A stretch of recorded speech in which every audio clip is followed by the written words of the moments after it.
नमस्कार दोस्तों, यूपीएससी 2022 के प्रीलिम्स का जीएस पेपर आज के इस वीडियो में देखेंगे आंसर के साथ। जो लोग भी एग्जाम को लेकर अवेयर हैं, कृपया करके ये वीडियो उन सभी के पास पहुंचाइए, क्योंकि आपको पता ही होगा प्रीवियस ईयर का क्वेश्चन पेपर अच्छे से एनालाइज करना कितना इंपॉर्टेंट हो जाता है इस एग्जाम के लिए। साथ ही अगर आप पहली बार इस चैनल पर आए हैं तो चैनल को सब्सक्राइब कर ही लेना, ताकि अपकमिंग वीडियोज का नोटिफिकेशन आपको समय समय पर मिलती रहे। लगे हाथ वीडियो को लाइक कर दोस्तों में शेयर कर दीजिए। चलिए शुरू करते हैं। प्यारे दोस्तों, चलिए शुरू करते हैं। हम लोग बुकलेट टेस्ट सीरीज बुकलेट 1 के क्वेश्चन को नंबर वाइज देखते हुए आगे बढ़ेंगे। देखिए, ज़्यादा डिटेल में हम नहीं जाएंगे, क्योंकि इसमें टोटल क्वेश्चन 1 to 100 मैं कंप्लीट करने वाला हूँ।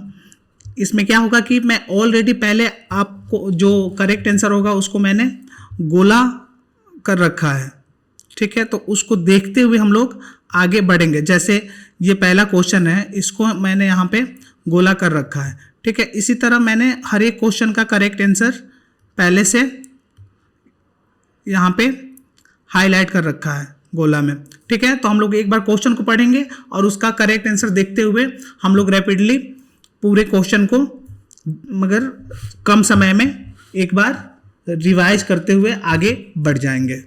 ये स्ट्रेटजी रहेगा हम लोग का। तो चलिए शुरू करते हैं। पहला क्वेश्चन क्या बोल रहा है? Rapid financing instrument and rapid credit facility are related to the provisions of lending by which one of the following, ठीक है। इसका हिंदी में इधर दिया होगा। जिन लोगों को हिंदी में समझना है वो इधर एक बार वीडियो को पॉज करके पढ़ लेंगे। मैं भी बीच बीच में हिंदी इंग्लिश दोनों में ट्रांसलेट करते हुए आगे बढ़ूंगा। यानी त्वरित वित्तीय प्रपत्र यानी रैपिड फाइनेंसिंग इंस्ट्रूमेंट और त्वरित ऋण सुविधा यानी रैपिड क्रेडिट फैसिलिटी निम्नलिखित में से किस एक के द्वारा उधार दिए जाने के उपबंधों से संबंधित है? तो इसका करेक्ट आंसर क्या हो जाएगा?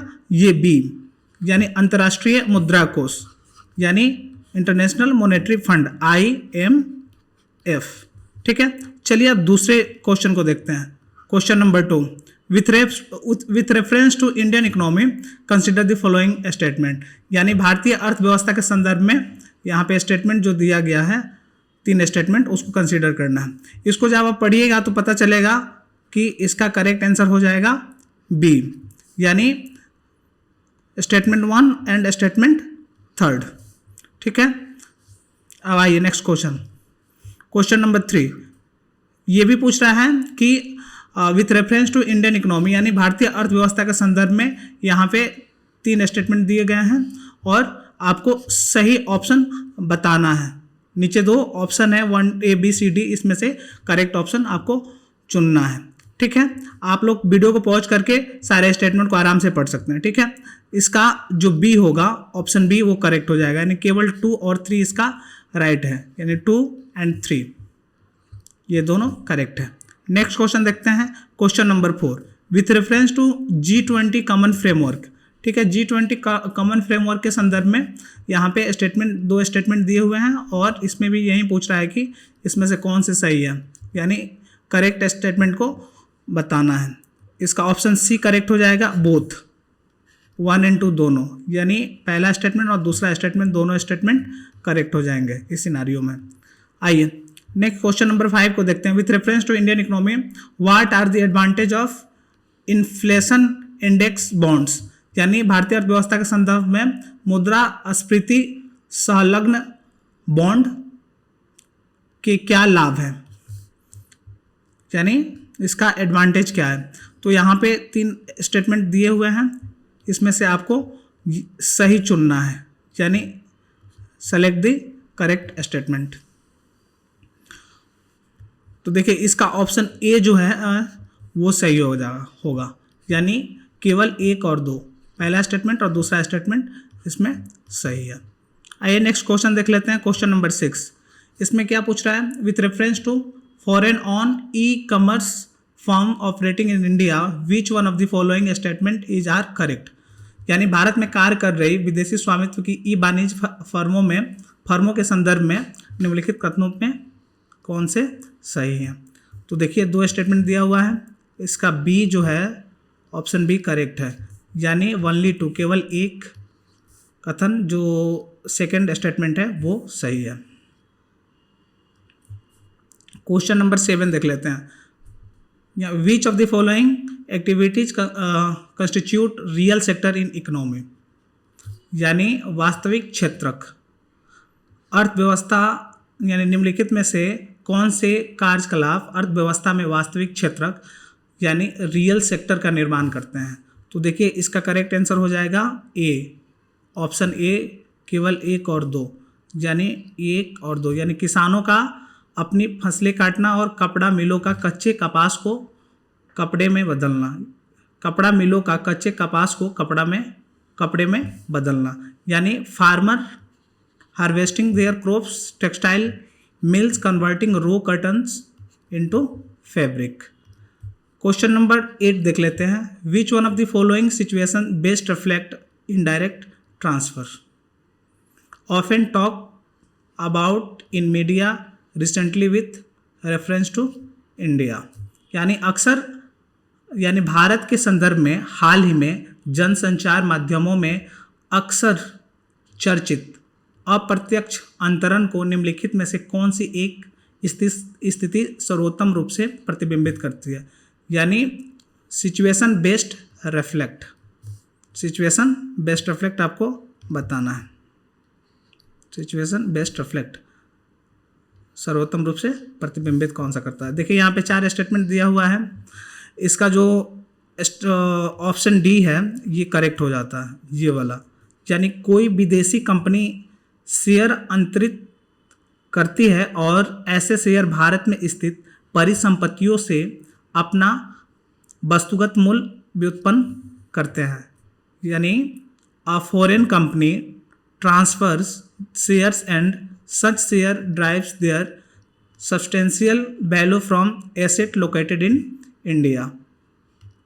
नेक्स्ट क्वेश्चन क्या बोलता है, इसको देख लेते हैं। With reference to expenditure made by an organisation or a company which one of the following statement is are correct, यानी किसी संगठन या कंपनी द्वारा किए गए व्यय के संदर्भ में यहाँ पे 2 स्टेटमेंट दिया हुआ है और पूछ रहा है कि कौन सा स्टेटमेंट सही है। तो देखिए यहाँ पे ऑप्शन ए इसका करेक्ट हो जाता है, यानी केवल एक, ओनली वन, यानी पहला वाला स्टेटमेंट इसके संदर्भ में सही है। आइए क्वेश्चन नंबर 10 देख लेते हैं। With reference to Indian economy, यानी भारतीय अर्थव्यवस्था के संदर्भ में यहाँ पे 2 स्टेटमेंट दिया हुआ है और पूछ रहा है कि कौन सा स्टेटमेंट करेक्ट है। तो देखिए यहाँ पे बोथ 1 एंड 2, यानी दोनों स्टेटमेंट करेक्ट हो जाते हैं, यानी ऑप्शन सी इसका करेक्ट आंसर होगा। नेक्स्ट क्वेश्चन देखते हैं। Question number 11, consider the following statement, यहाँ पे 4 स्टेटमेंट दिया हुआ है, ठीक है, और पूछ रहा है निम्नलिखित में से उपयुक्त कथनों में से कौन सा या से सही है। तो देखिए इसका ऑप्शन बी करेक्ट हो जाता है, ठीक है। आप वीडियो को पॉज करके आराम से क्वेश्चन को पढ़ भी सकते हैं, ठीक है, यानी ए बी, यानी 1, 2 और 4, 1, 2 और 4 स्टेटमेंट सही है, इसलिए ऑप्शन बी इसका करेक्ट हो जाएगा। क्वेश्चन 12 है। With reference to India consider the following statement, Bharat के संदर्भ में निम्नलिखित कथनों पर विचार कीजिए, ठीक है। 2 स्टेटमेंट दिया हुआ है, 2 कथन, और इसमें से आपको करेक्ट बताना है। तो इसका जो ऑप्शन बी है ये करेक्ट हो जाता है, यानी ये जो दूसरा स्टेटमेंट है ये सही है। 30 नंबर क्वेश्चन, इसको आप रीड कर सकते हैं। इसमें भी यही 2 स्टेटमेंट दिया हुआ है और पूछ रहा है कि which of the statement given above are correct, यानी इसमें से कौन सा स्टेटमेंट करेक्ट है, यहाँ पे आपको ऑप्शन दिया है, ठीक है। देखिए ये जो पहला स्टेटमेंट है, अ bill amending the constitution require a prior recommendation of president, यहाँ पे ये गलत हो जाता है statement. Only in money bill में प्रायर रिकमेंडेशन की ज़रूरत होती है प्रेसिडेंट से, अदरवाइज नहीं, ठीक है। तो पहला स्टेटमेंट गलत हो जाता है और ये दोनों स्टेटमेंट आपका दूसरा और तीसरा स्टेटमेंट सही हो जाता है, इसलिए इसका ऑप्शन जो बी है ये करेक्ट हो जाता है 2 और 3 ओनली, यानी ऑप्शन बी। आइए इसके बाद नेक्स्ट क्वेश्चन देख लेते हैं। क्वेश्चन नंबर 14 में भी स्टेटमेंट दिया हुआ है, 2 स्टेटमेंट, और पूछ रहा है कि इसमें से कौन सा सही है। देखिए इसका ऑप्शन बी है, ये करेक्ट हो जाता है, ठीक है, बी में संघ सरकार में मंत्रियों की कुल संख्या प्रधानमंत्री को मिलाकर लोकसभा के कुल सदस्यों के 15% से अधिक नहीं होना चाहिए। The total number of minister in the union government including the prime minister shall not be exceed 50% of the total number of member in the Lok Sabha. आइए इसके बाद नेक्स्ट क्वेश्चन देख लेते हैं। क्वेश्चन नंबर 15 यहाँ पे which of the following are the exclusive power of Lok Sabha, यानी लोकसभा के अनंत शक्तियों के बारे में यहाँ पे 3 स्टेटमेंट दिया हुआ है और पूछ रहा है कि इसमें से कौन सा करेक्ट आंसर होगा, उसे आपको चूज करना है। तो देखिए इसका करेक्ट आंसर बी हो जाएगा, 2 ओनली बी हो जाएगा ये वाला स्टेटमेंट। ठीक है, to pass a motion of no confidence against the council of minister, यानी मंत्री परिषद के विरुद्ध अविश्वास प्रस्ताव पारित करना, और ये दोनों नहीं होगा। ठीक है, नेक्स्ट क्वेश्चन देख लेते हैं। Question number 16 with reference to anti defection law, यानी दल बदल विरोधी कानून के संदर्भ में यहाँ पे 2 स्टेटमेंट दिया हुआ है और पूछ रहा है कि कौन सा करेक्ट है। ठीक है, ऑप्शन बी इसका करेक्ट हो जाएगा। बी में ये है कि यह कानून कोई समय अवधि नहीं देता जिसके अंदर पीठासीन अधिकारी को दल बदल मामला विनिश्चित करना होता है। The law does not provide any time frame within which the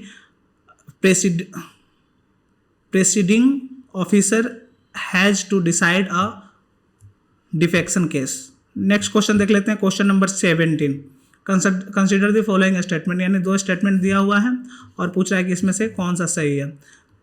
attorney general of India और सोलिसिटर जनरल ऑफ इंडिया के बारे में ऊपर दिया हुआ है और नीचे according to the constitution of India the attorney general of India submits his resignation when the government which appointed him resigns. तो ये 2 है। भारत के संविधान के अनुसार भारत का महान्यायवादी अपना त्यागपत्र दे देता है जब वह सरकार जिसने उसको नियुक्त किया था इस्तीफा देती है। तो 2 स्टेटमेंट दिया हुआ है, पूछ रहा है कि कौन सा इसमें से स्टेटमेंट सही है। तो देखिए ये दोनों स्टेटमेंट गलत है, इसलिए नाइदर 1 नॉर 2 होगा, ना तो 1 ना ही 2, यानी डी इसका करेक्ट आंसर हो जाएगा। अब 18 नंबर क्वेश्चन को देख लेते हैं। With reference to the writs issue by the court in India, यानी भारत के न्यायालय द्वारा जारी रिटों के संदर्भ में 2 स्टेटमेंट दिया हुआ है और पूछ रहा है कि इसमें से कौन सा स्टेटमेंट करेक्ट है। ठीक है, तो सी इसका ऑप्शन करेक्ट हो जाता है, जिसमें 1 और 3 ओनली बोल रहा है, यानी पहला स्टेटमेंट और तीसरा स्टेटमेंट इसके रेफरेंस में करेक्ट है। नेक्स्ट क्वेश्चन नंबर 19 देख लेते हैं। ये with reference to Ayushman Bharat digital mission के बारे में 2 स्टेटमेंट दिया हुआ है, 3 स्टेटमेंट दिया हुआ है और तीनों स्टेटमेंट में से आपको सही स्टेटमेंट सेलेक्ट करना है। ठीक है, तो देखिए इसका जो स्टेटमेंट थर्ड है वो करेक्ट है। ठीक है, यानी बी इसका ऑप्शन सही हो जाएगा, ओनली 3। नेक्स्ट क्वेश्चन देख लेते हैं। Question number 20। क्वेश्चन नंबर 20 में क्या है, लोकसभा के उपाध्यक्ष के संदर्भ में यहाँ पे 4 स्टेटमेंट दिया हुआ है और चारों स्टेटमेंट में से आपको सही चुनना है कि उपयुक्त कथनों में से कौन सी सही है। Which of the statement given above are correct. तो देखिए पहला जो ऑप्शन है 1 और 3 ओनली ये करेक्ट है, यानी पहला स्टेटमेंट और तीसरा स्टेटमेंट इसमें करेक्ट है। नेक्स्ट क्वेश्चन देख लेते हैं। Question number 21। इसमें among the following crops which one is the most important anthropogenic source of both methane and nitrous oxide, यानी नाइट्रस ऑक्साइड और मीथेन का सर्वाधिक महत्वपूर्ण मनोद्भावी स्रोत कौन से हैं इसमें। तो इसका ऑप्शन बी जो राइस है ये इसके लिए करेक्ट है। नेक्स्ट क्वेश्चन 22 देख लेते हैं। सिस्टम ऑफ राइस इंटेंसिफिकेशन से रिलेटेड है, यानी कृषि की धान गहनता प्रणाली से रिलेटेड यहाँ पे ऑप्शन दिए हुए हैं। क्वेश्चन पढ़ लेते हैं पूरा। कृषि की धान गहनता प्रणाली का, जिसमें धान के खेतों का बारी बारी से कलेदन और शुष्कन किया जाता है, क्या परिणाम होता है। यानी system of rice intensification of cultivation in which alternate wetting and drying of rice field is practised result in. तो देखिए इसका जो स्टेटमेंट, तीनों स्टेटमेंट सही है, यानी डी जो इसका ऑप्शन है ये करेक्ट हो जाता है, यानी बीजों की कम आवश्यकता और मीथेन का कम उत्पादन और बिजली की कम खपत, यानी reduce seed requirement, reduce methane production और रिड्यूस इलेक्ट्रिसिटी कंजप्शन। देखिए अब 23 नंबर क्वेश्चन को देख लेते हैं, यानी पश्चिम अफ्रीका की निम्नलिखित झीलों में कौन सी एक सूखकर मरुस्थल में बदल गई है, become dry and turn into desert. तो देखिए इसका जो बी ऑप्शन है ये करेक्ट हो जाता है, यानी लेक फागुबिन जो है इसका करेक्ट आंसर है।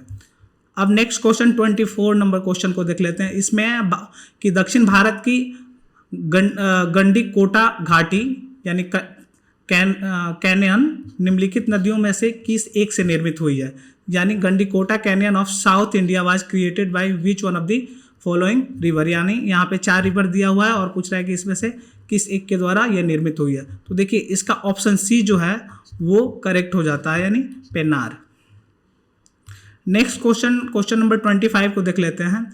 यहाँ पे पीक और माउंटेन दिया हुआ है, यानी शिखर और पर्वत, और क्वेश्चन पूछ रहा है कि इसमें से कितने पेयर्स हैं जो करेक्टली मैच है, यानी सही सुमेलित हैं। तो देखिए इसका ऑप्शन जो बी है ये इसका करेक्ट है, यानी जो दूसरा स्टेटमेंट है नंदा देवी कुमाऊं हिमालय, ये वाला ऑप्शन करेक्ट है। उसके बाद क्वेश्चन नंबर 26 को देख लेते हैं। इसमें बोल रहा है कि अक्सर समाचारों में सुनाई देने वाला शब्द लिवेट मोटे तौर पर निम्नलिखित में से किस क्षेत्र से संगत है, और यहाँ पे 4 ऑप्शन आपके दिए हुए हैं। इसका जो पहला ऑप्शन है यही करेक्ट हो जाता है, यानी पूर्व भूमध्य सागरीय तट के पास का क्षेत्र, यानी region along the eastern Mediterranean shore, ये पहला स्टेटमेंट सही हो जाएगा। Next question number 27। इसमें यहाँ पे 5 देश के नाम दिए हुए हैं और पूछ रहे हैं कि उपयुक्त में से किसकी सीमाएं अफगानिस्तान के साथ लगती है, which of the above have border with Afghanistan. जो इसका ऑप्शन सी है ये करेक्ट हो जाता है, यानी 3, 4 एंड 5 ओनली, 3, 4 एंड 5 ओनली, यानी तजाकिस्तान, तुर्कमेनिस्तान और उज्बेकिस्तान। अब आते हैं क्वेश्चन नंबर 28 को देख लेते हैं, यानी भारत के संदर्भ में पूछ रहा है कि निम्नलिखित कथनों पर विचार करिए।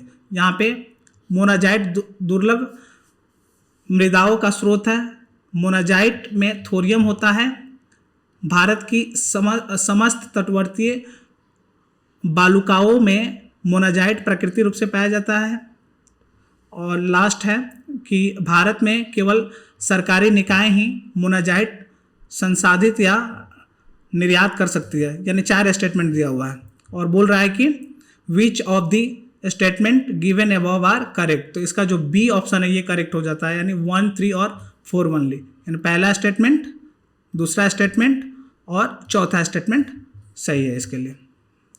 आइए क्वेश्चन नंबर 29 को देख लेते हैं। उत्तरी गोलार्ध में वर्ष का यानी ईयर, वर्ष का सबसे लंबा दिन आमतौर पर कब होता है? In the northern hemisphere the longest day of the year normally occur in the. तो आपको यहाँ पे 4 ऑप्शन दिए हुए हैं, तो इसका जो बी है वो करेक्ट है, यानी second half of the month of June, यानी जून महीने का दूसरा पखवाड़ा। आइए क्वेश्चन नंबर 13 को देखते हैं। क्वेश्चन नंबर 30 को देखते हैं। 30 में क्या दिया हुआ है? एक साइड में वेटलैंड, लेक और दूसरी जगह लोकेशन दिया हुआ है, यानी आर्द्रभूमि, झील और स्थान। तो देखिए यहाँ पे पहला स्टेटमेंट है होकेरा आर्द्रभूमि पंजाब, पहला स्टेटमेंट गलत हो जाता है, पंजाब नहीं, इसका होगा झारखंड। दूसरा है रेणुका आर्द्रभूमि हिमाचल प्रदेश, यानी रेणुका वेटलैंड हिमाचल प्रदेश, ये वाला स्टेटमेंट करेक्ट है। तीसरा है रुद्रसागर लेक त्रिपुरा, रुद्रसागर लेक त्रिपुरा, ये करेक्ट आंसर है। और ये है सस्थामकोटा झील तमिलनाडु, ये वाला तमिलनाडु ना होके केरला होगा, ठीक है। इसलिए यहाँ पे कितने स्टेटमेंट सही है? 2, तो इसका ऑप्शन बी सही है, ओनली 2 पेयर्स, केवल 2 युग्म सही है। चलिए नेक्स्ट क्वेश्चन देख लेते हैं। Question number 31। यानी 31 नंबर क्वेश्चन देखते हैं कि निम्नलिखित पर विचार कीजिए। यहाँ पे बोल रहा है कि which of the above are built on top of open source digital platform, यानी ओपन सोर्स डिजिटल प्लेटफॉर्म पे बनाए गए हैं। तो ये जो चारों ऑप्शन है ये चारों इसमें करेक्ट है, यानी आरोग्य सेतु, कोविन, डिजी लॉकर और दीक्षा। ठीक है, तो जो डी इसका ऑप्शन है ये करेक्ट हो जाएगा 1, 2, 3 और 4। नेक्स्ट क्वेश्चन नंबर 32 को देख लेते हैं। यानी वेब 3.0 के संदर्भ में ये 3 ऑप्शन दिए हुए हैं और पूछ रहा है कि इसमें से कौन सा सही है। तो इसका ऑप्शन डी करेक्ट हो जाता है, यानी 1, 2, 3 और 4 ये तीनों जो ऑप्शन है ये करेक्ट है, यानी डी इसका डी ऑप्शन करेक्ट है। आइए 33 नंबर क्वेश्चन को देखते हैं। With reference to software as a service, यानी SaaS, consider the following statement. 3 statement दिए हुए हैं और पूछ रहा है कि इसमें से कौन से स्टेटमेंट करेक्ट है। तो देखिए इसके बारे में ये तीनों स्टेटमेंट करेक्ट हैं, इसलिए इसका डी ऑप्शन करेक्ट हो जाएगा, यानी ऑप्शन डी इसका करेक्ट आंसर है। 34 का देख लेते हैं। 34 में क्या बोल रहा है? Which one of the following statement best reflect the idea behind the fractional orbital bombardment system often talk about in media? ये निम्नलिखित कथनों में से कौन सा एक जनसंचार माध्यमों में बहुचर्चित प्रभाजी कक्षीय बमबारी प्रणाली के आधारभूत विचार को सर्वोत्तम रूप से प्रतिबिंबित करता है? यानी 34 नंबर क्वेश्चन ये बोल रहा है और यहाँ पे 4 ऑप्शन दिए हुए हैं। यहाँ पे ध्यान देने वाली बात यह है दोस्तों कि जब भी आता है कि सर्वोत्तम रूप से प्रतिबिंबित, तो थोड़ा सा आपको अवेयर हो जाना चाहिए कि जो ऑप्शन है उसमें से लगभग आपको लगेगा कि सारे ऑप्शन सही हैं, लेकिन आपको उसमें से क्या चूज करना है? बेस्ट रिफ्लेक्ट, यानी सर्वोत्तम रूप से प्रतिबिंबित करने वाले स्टेटमेंट को आपको चूज करना है।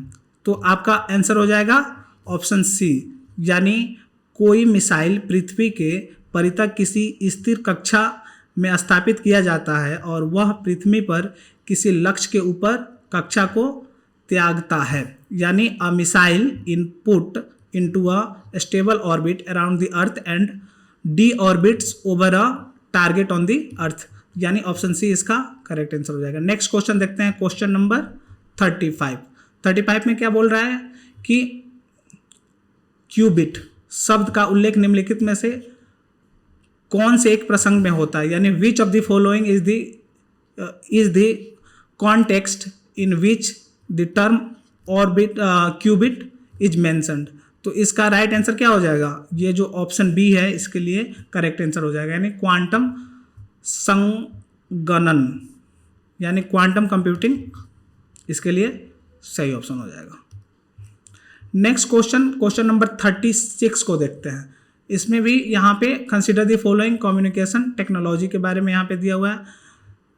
Close circuit television, radio frequency identification, wireless local area statement. इसमें पूछ रहा है कि जो ऊपर दिए गए जो स्टेटमेंट है उसको कंसिडर करना है और बताना है कि शॉर्ट रेंज डिवाइस कौन है।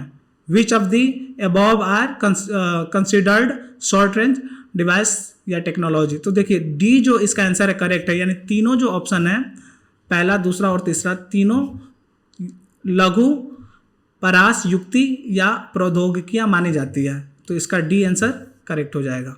नेक्स्ट क्वेश्चन देख लेते हैं, क्वेश्चन नंबर 37। यहाँ पे भी बोल रहा है कि कंसीडर द फॉलोइंग स्टेटमेंट, यानी जो स्टेटमेंट दिया हुआ है उसको कंसीडर करना है। ठीक है, तो यहाँ इसका आंसर भी डी हो जाएगा, यानी तीनों स्टेटमेंट जो यहाँ पे दिए हुए हैं वो करेक्ट हैं। यानी biofilms can form and medical implants with in human tissues, biofilms can form and food processing surfaces, biofilms can exhibits antibiotics resistance। ये तीनों स्टेटमेंट सही है, यानी डी 1, 2, 3, यानी डी नंबर ऑप्शन इसके लिए करेक्ट हो जाएंगे। आइए नेक्स्ट क्वेश्चन देख लेते हैं, क्वेश्चन नंबर 38 क्या बोल रहा है? Consider the following statement in respect to probiotics, यानी प्रोबायोटिक्स के संदर्भ में ये 3 स्टेटमेंट यहाँ पे दिए हुए हैं और पूछ रहा है कि इसमें से कौन से कथन सही है। देखिए इसका ऑप्शन सी करेक्ट है, यानी 1 और 3, यानी पहला स्टेटमेंट और तीसरा स्टेटमेंट, यानी प्रजैविक जीवाणु और ईस्ट दोनों से बने होते हैं और प्रजैविक दूध शर्करा के पचाने में सहायक होते हैं। यानी probiotics are made of both bacteria and yeast and probiotics help in the digestion of milk sugars. आइए नेक्स्ट क्वेश्चन देख लेते हैं, क्वेश्चन नंबर 39 को समझते हैं। ये बोल रहा है कि कोविड-19 महामारी को रोकने के लिए बनाई जा रही वैक्सीनों के प्रसंग में, यानी in the context of vaccine manufactured to prevent कोविड-19 पेंडेमिक, उससे रिलेटेड उसके कॉन्टेक्स्ट में यहाँ पे 3 स्टेटमेंट दिए हैं और वहीं इसमें से आपको करेक्ट स्टेटमेंट को चूज करना है। तो देखिए इसका ऑप्शन जो बी है ये करेक्ट हो जाता है, यानी 2 और 3 इसका करेक्ट आंसर होगा। ठीक है, दूसरा स्टेटमेंट और ये तीसरा स्टेटमेंट। ठीक है, आइए नेक्स्ट क्वेश्चन देख लेते हैं, क्वेश्चन नंबर 40 यानी 40वां क्वेश्चन क्या बोल रहा है कि यदि कोई मुख्य सौर तूफान यानी सौर प्रज्वाल पृथ्वी पर पहुंचता है तो पृथ्वी पर निम्नलिखित में से कौन से संभव प्रभाव होंगे। यानी if a major solar storms यानी solar flare reaches the earth which of the following are the possible effect on the earth. यहाँ पे आपके 7 ऑप्शन दिए हुए हैं, 7 स्टेटमेंट दिए हुए हैं, इसमें से आपको बताना है कि करेक्ट ऑप्शन चूज करना है। तो ये जो सी नंबर है ऑप्शन ये करेक्ट हो जाता है, यानी इसमें से एक सेकंड, इसमें से सी में बोल रहा है कि पहला स्टेटमेंट, तीसरा स्टेटमेंट, चौथा स्टेटमेंट, चौथा के बाद 5वां,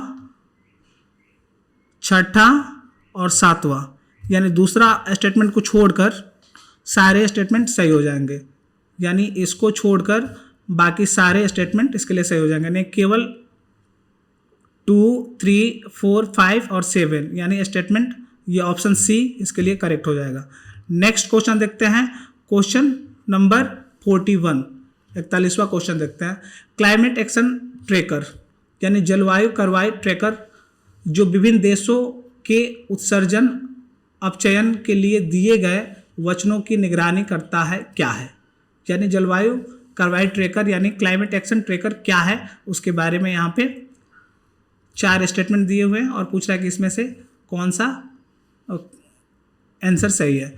तो जो ऑप्शन ए है इसके लिए करेक्ट हो जाएगा, यानी database created by coalition of research organization यानी अनुसंधान संगठनों के गठबंधन द्वारा निर्मित डेटाबेस है जलवायु कार्रवाई ट्रैकर यानी क्लाइमेट एक्शन ट्रैकर। ठीक है, आइए नेक्स्ट क्वेश्चन देख लेते हैं, क्वेश्चन नंबर 42 42वां क्वेश्चन देख लेते हैं। यहाँ पे 3 स्टेटमेंट दिया हुआ है, नहीं यहाँ पे कितने स्टेटमेंट हैं 1 2 3 4 5 स्टेटमेंट दिए हुए हैं और इसमें से आपको सही बताना है कि कौन सा स्टेटमेंट सही है। आराम से आप वीडियो को पॉज करके 5 स्टेटमेंट पढ़ सकते हैं, मैं इसका करेक्ट आंसर बता रहा हूँ।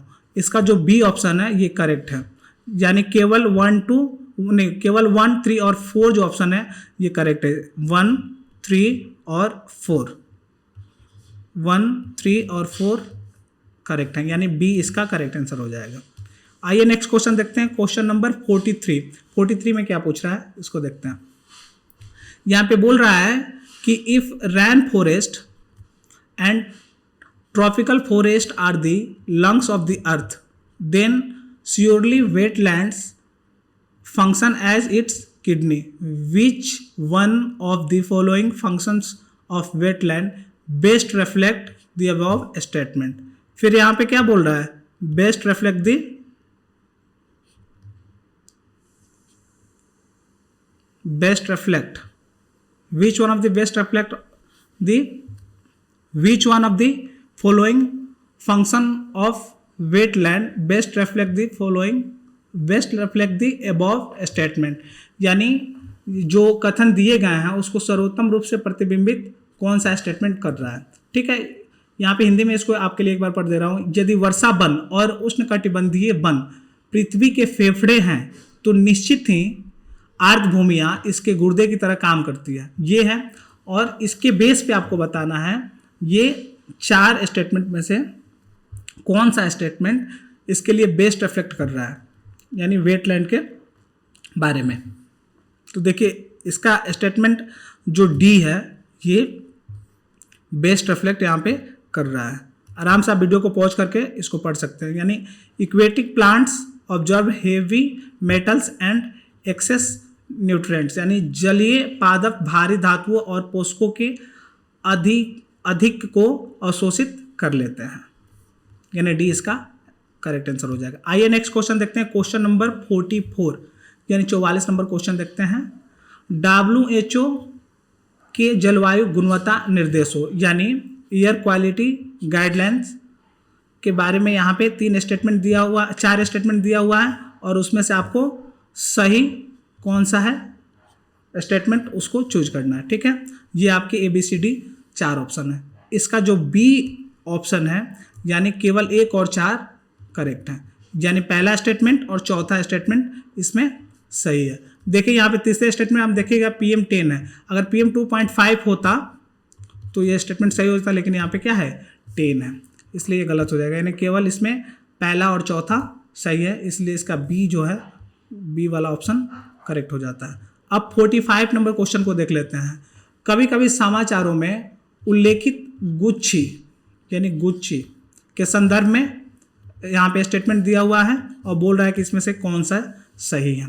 तो देखिए इसका स्टेटमेंट C जो है वो करेक्ट है, यानी पहला और दूसरा जो स्टेटमेंट है वो गुच्छी के बारे में सही है। इट इज अ फंगस, यह एक कवक है और यह कुछ हिमालयी वन क्षेत्रों में उगती है। It grow in some Himalayan forest areas. आइए नेक्स्ट क्वेश्चन देख लेते हैं, क्वेश्चन नंबर 46 में क्या है, पॉलीएथिलीन टेरेथेलेट के संदर्भ में ये क्वेश्चन है, किसका हमारे दैनिक जीवन में बहुत व्यापक उपयोग है, यानी so widespread in our daily lives.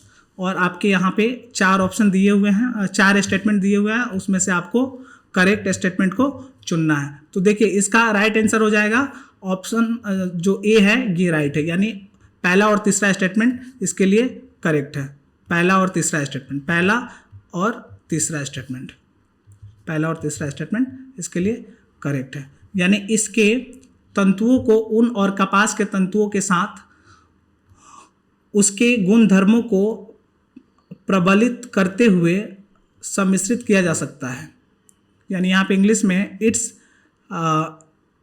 Fibres can be bended with wool and cotton fabrics to reinforce their properties। और यहाँ पे थर्ड जो स्टेटमेंट है ये बोल रहा है इससे बनी बोतलों का पुनर्चक्रण या रिसाइकलिंग कर उससे अन्य उत्पाद बनाए जा सकते हैं, यानी bottles made of its can be recycle into other products. आइए नेक्स्ट क्वेश्चन देख लेते हैं, क्वेश्चन नंबर 47 यानी 47वां क्वेश्चन है कि which of the following is not bird, यानी इसमें से पक्षी कौन सा नहीं है। तो ये पहला जो स्टेटमेंट है यही करेक्ट है, यानी जो यहाँ पे गोल्डन महासिर के बारे में बात करा जा रहा है ये पक्षी नहीं है, ये क्या है एक फिश है। क्या है? फिश है, यानी ये करेक्ट आंसर हो जाएगा ए। आइए नेक्स्ट क्वेश्चन 48 यहाँ पे नाइट्रोजन फिक्सिंग प्लांट के बारे में पूछ रहा है। यहाँ पे कुछ प्लांट का नाम दिया हुआ है, 6 प्लांट है, इसमें से आपको बताना है कि कौन सा सही है, करेक्ट आंसर आपको चुनना है। तो देखिए यहाँ पे पहला जो ऑप्शन है ए ये सही हो जाता है।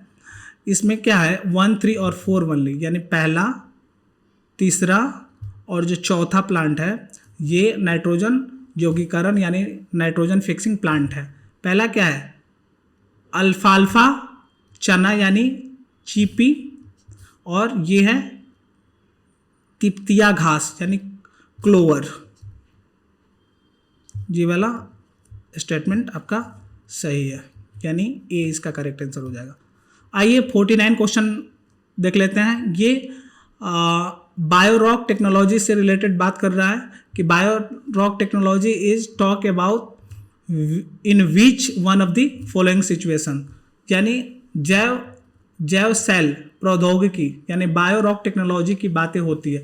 यहाँ पे आपको 4 स्टेटमेंट दिया हुआ है, यानी पहला जो स्टेटमेंट है वहीं इसके लिए क्या हो जाता है करेक्ट आंसर हो जाता है। इसका जो पहला स्टेटमेंट है यहीं करेक्ट हो जाता है, यानी पहला स्टेटमेंट क्या बोल रहा है restoration of damage coral reef, यानी डैमेज कोरल रीफ के रेस्टोरेशन के लिए बायोरॉक टेक्नोलॉजी का यूज होता है। ठीक है, आइए नेक्स्ट क्वेश्चन देख लेते हैं। क्वेश्चन नंबर 50, मियावाकी पद्धति यानी मियावाकी मेथड मगर विख्यात है, वेल नोन किसके लिए? यहाँ पे आपको 4 ऑप्शन दिया हुआ है, इसमें से आपको चूज करके बताना है। जो सी इसका ऑप्शन है ये इसके लिए करेक्ट हो जाता है। सी में क्या बोल रहा है? मियावाकी पद्धति किसके लिए विख्यात है? यानी शहरी क्षेत्रों में लघु वनों का सृजन यानी creation of mini forest in urban area. आइए 51 क्वेश्चन देख लेते हैं। अब यहाँ पे दे रहा है in the government of India act 1919 the function of provincial government were divided into reserve and transferred subject. Which of the following were treated as reserve subject? ठीक है, यानी भारत सरकार के अधिनियम 1919 में प्रांतीय सरकार के कार्य, ठीक है, आरक्षित यानी रिजर्व और अंतरित यानी ट्रांसफर्ड विषय के अंतर्गत बांटे गए थे। निम्नलिखित में से कौन से आरक्षित विषय माने गए थे? तो देखिए इसका करेक्ट आंसर हो जाएगा सी, यानी 1, 3 और 4। यानी 1 में क्या है? न्याय प्रशासन यानी एडमिनिस्ट्रेशन ऑफ जस्टिस, और 3rd भूस्वराज यानी लैंड रेवेन्यू, और चौथा ऑप्शन है पुलिस। ये इसका करेक्ट आंसर हो जाता है यानी सी।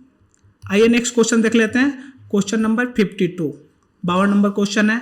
इन मिडिएवल इंडिया टर्म फनम के बारे में पूछ रहा है। मध्यकालीन भारत में फनम क्या चीज़ को रेफर करता था? तो देखिए या इसका जो बी ऑप्शन है क्वाइन यानी सिक्के को ये रेफर करता था। आइए इसके बाद क्वेश्चन नंबर 53 को देख लेते हैं। 53 में क्या बोल रहा है? स्वतंत्रता सेनानियों पर विचार कीजिए। यहाँ पे स्वतंत्रता सेनानी का नाम दिया हुआ है और बोल रहा है कि इस पर विचार करना है, बताना है कि कौन गदर पार्टी के साथ सक्रिय रूप से जुड़े थे।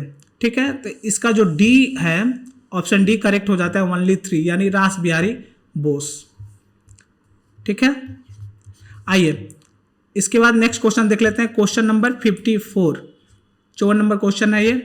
क्रिप्स मिशन के बारे में पूछ रहा है with reference to proposal of Cripps mission. यहाँ पे स्टेटमेंट दिया हुआ है और पूछ रहा है कि इसमें से कौन सा स्टेटमेंट सही है। तो देखिए इसका जो बी है ऑप्शन बी ये करेक्ट हो जाता है। बी में क्या है? बी में ये है कि नया संविधान स्वीकार करने के लिए जो भी प्रांत तैयार नहीं होगा उसे यह अधिकार होगा कि अपनी भावी स्थिति के बारे में ब्रिटेन के साथ अलग संधि पर हस्ताक्षर करे। यानी any province which is not prepare to accept the new constitution would have the right to sign a separate agreement with Britain regarding its future status। ये इसका सेकेंड नंबर स्टेटमेंट सही है, यानी इसका बी ओनली 2 करेक्ट है, option B. आइए 55 नंबर question को देख लेते हैं। ये with reference to Indian history यानी भारतीय इतिहास के संदर्भ में मूल ग्रंथों पर विचार कीजिए। ठीक है, यहाँ पे ग्रंथ है 4, पूछ रहा है कि इसमें से कौन से जैन ग्रंथ है यानी जैन टेक्स्ट कौन से हैं।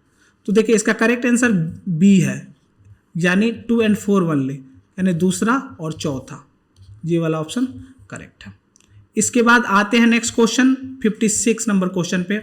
ये भी भारतीय इतिहास के संदर्भ में क्वेश्चन है यानी with reference to Indian history. ठीक है, इसमें आपको ऐतिहासिक व्यक्ति यानी हिस्टोरिकल पर्सन और किस रूप में जाने गए यानी नोन एज यहाँ पे दिया हुआ है, और पूछ रहा है कि how many pairs given above are correctly match, यानी इसमें से कितने जो पेयर हैं वो करेक्टली मैच है, कितने युग्म सही सुमेलित हैं। ठीक है, तो देखिए ये 2 स्टेटमेंट हैं यानी 2 जो पेयर हैं, पहला और दूसरा, जिसे दिग्नान बौद्ध विद्वान और नाथ मुनि वैष्णव विद्वान, ये दोनों स्टेटमेंट सही हैं। यानी दिग्नान बुद्धिस्ट स्कॉलर और नाथ मुनि वैष्णव स्कॉलर, ये दोनों स्टेटमेंट सही है। तो इसके ऑप्शन सी सही हो जाएंगे, ओनली 2 पेयर यानी 2 पेयर इसमें सुमेलित हैं यानी करेक्टली मैच हैं। आइए नेक्स्ट क्वेश्चन देख लेते हैं। क्वेश्चन नंबर 57, ये भी भारतीय इतिहास के संदर्भ में with reference to Indian history ये 3 स्टेटमेंट दिए हुए हैं और पूछ रहे हैं कि इसमें से कौन से सही है। ठीक है, तो देखिए इसका जो करेक्ट आंसर हो जाएगा वो हो जाएगा आपका ऑप्शन जो बी है, ओनली 2, केवल 2 ये सही हो जाएगा, यानी दूसरा स्टेटमेंट इसमें सही हो जाएगा। दूसरा स्टेटमेंट क्या बोल रहा है कि अलाउद्दीन खिलजी के राजकाल में एक मंगोल आक्रमण दिल्ली पर आ पहुंचा और उस शहर पर घेरा डाल दिया। During the region of Alauddin Khilji, one Mongol assault march up to Delhi and besieged the city. आइए नेक्स्ट क्वेश्चन देख लेते हैं, क्वेश्चन नंबर 58। क्वेश्चन नंबर 58 यानी भारतीय इतिहास के संदर्भ में निम्नलिखित में से कौन सा कुलाह धारण कहलाते थे? With reference to Indian history, who of the following known as कुलाह धारण? इसमें आपको करेक्ट आंसर बताना है। इसका करेक्ट आंसर डी हो जाएगा, सैयद। ठीक है, आइए नेक्स्ट क्वेश्चन देखते हैं, question number 59। With reference to Indian history यानी भारतीय इतिहास के संदर्भ में यहाँ पे स्टेटमेंट दिया हुआ है, 3 स्टेटमेंट, इसमें से पूछ रहा है कि कौन से सही है। देखिए इसका करेक्ट आंसर 20 हो जाएगा, यानी केवल 2 और 3, यानी दूसरा स्टेटमेंट और तीसरा स्टेटमेंट इसका सही है। ठीक है, आप लोग आराम से इसे पॉज करके पढ़ सकते हैं क्वेश्चन को। आगे हम बढ़ते हैं, 60 नंबर क्वेश्चन, यानी कौटिल्य अर्थशास्त्र के अनुसार निम्नलिखित में से कौन से सही हैं? ठीक है, according to Kautilya Arthashastra which of the following are correct? Correct इसमें आपको बताना है कि इसमें से कौन से करेक्ट है। जो ऑप्शन ए है ये करेक्ट है, यानी पहला और दूसरा स्टेटमेंट सही है, पहला और दूसरा स्टेटमेंट सही है। यानी न्यायिक दंड के परिणाम स्वरूप कोई व्यक्ति दास हो सकता था। स्त्री दास अपने मालिक के संसर्ग से पुत्र जन्म पर कानूनी तौर पर मुक्त हो जाती थी। यानी if a female slave bore his master son she was legally free. ठीक है, आइए नेक्स्ट क्वेश्चन देख लेते हैं, क्वेश्चन 61, 61वां नंबर क्वेश्चन देख लेते हैं। यहाँ पे 3 स्टेटमेंट दिया हुआ है। ठीक है, और इसमें से पूछ रहा है कि कौन सा स्टेटमेंट सही है। ठीक है, तो इसका ऑप्शन ए जो है ये करेक्ट हो जाता है, यानी पहला स्टेटमेंट और दूसरा स्टेटमेंट यहाँ पे सही है। ठीक है, आइए नेक्स्ट क्वेश्चन देख लेते हैं, क्वेश्चन नंबर 62। 62 में क्या बोल रहा है कि निम्नलिखित राज्यों पर विचार कीजिए, कंसिडर द फॉलोइंग स्टेटमेंट। यहाँ पे 4 राज्य दिया हुआ है, आंध्र प्रदेश, केरल, हिमाचल प्रदेश और त्रिपुरा। बोल रहा है कि how many of above are generally known as tea producing states, यानी चाय उत्पादक राज्य के रूप में इसमें से कितने जो स्टेट हैं वो आमतौर पर जाने जाते हैं। देखिए इसका डी ऑप्शन करेक्ट हो जाएगा, यानी सभी चारों। आइए नेक्स्ट क्वेश्चन देख लेते हैं, क्वेश्चन नंबर 63। 63 में क्या बोल रहा है कि यहाँ पे भारत में साख क्षमता निर्धारण एजेंसियां यानी credit rating agency are regulated by reserve bank. नहीं, यहाँ पे पहला statement reserve bank of India नहीं होगा, सेबी होगा, इसलिए पहला स्टेटमेंट गलत हो जाता है। दूसरा स्टेटमेंट क्या है? The rating agency popularly known as ICRA is public limited company. तीसरा स्टेटमेंट है brickwork rating is an Indian credit rating agency. यानी ये 3 स्टेटमेंट दिया हुआ है, पूछ रहा है कि जो स्टेटमेंट दिए हुए हैं उसमें से कौन कौन से स्टेटमेंट करेक्ट है। तो इसका ऑप्शन जो बी है वो करेक्ट हो जाता है, इसमें केवल 2 और 3, यानी दूसरा स्टेटमेंट और तीसरा स्टेटमेंट यहाँ पे करेक्ट है। ठीक है, आइए नेक्स्ट क्वेश्चन देख लेते हैं, क्वेश्चन नंबर 64 देख लेते हैं। 64 में क्या है? With reference to bank board bureau BBB के संदर्भ में यहाँ पे स्टेटमेंट दिया हुआ है और पूछ रहा है कि इसमें से कौन से स्टेटमेंट सही हैं। ठीक है, यानी नीचे दिए गए कोड का प्रयोग कर सही उत्तर चुनिए। ठीक है, पहला स्टेटमेंट क्या है? The governor of RBI is the chairman of BBB। तो पहला जो है ये स्टेटमेंट गलत हो जाता है। अब देखिए दूसरा, BBB recommends for the selection of head of public sector bank. और तीसरा स्टेटमेंट है BBB help the public sector banks in developing strategy and capital rising plans. तो देखिए ये दोनों स्टेटमेंट सही हो जाते हैं, यानी बी इसका जो ऑप्शन है ये करेक्ट हो जाता है, यानी इसके दूसरे और तीसरे स्टेटमेंट सही है। आइए नेक्स्ट क्वेश्चन देख लेते हैं, क्वेश्चन नंबर आ जाएगा आपको 65 यानी 65वां क्वेश्चन। यहाँ पे क्या बोल रहा है? परिवर्तनीय बॉन्ड के संदर्भ में यानी कन्वर्टेबल बॉन्ड से रिलेटेड यहाँ पे 2 स्टेटमेंट दिया हुआ है और पूछ रहा है कि इसमें से कौन करेक्ट है। देखिए पहला स्टेटमेंट ही इसमें करेक्ट है, इसलिए ऑप्शन ए इसका करेक्ट हो जाएगा। यानी as there is an option to exchange the bond of equity, convertible bonds pay a lower rate of interest. चूंकि बॉन्ड को इक्विटी के लिए बदलने का विकल्प है, परिवर्तनीय बॉन्ड अपेक्षाकृत कम ब्याज दर का भुगतान करते हैं। ठीक है, अब आइए नेक्स्ट क्वेश्चन देख लेते हैं। क्वेश्चन नंबर 66 क्या बोल रहा है।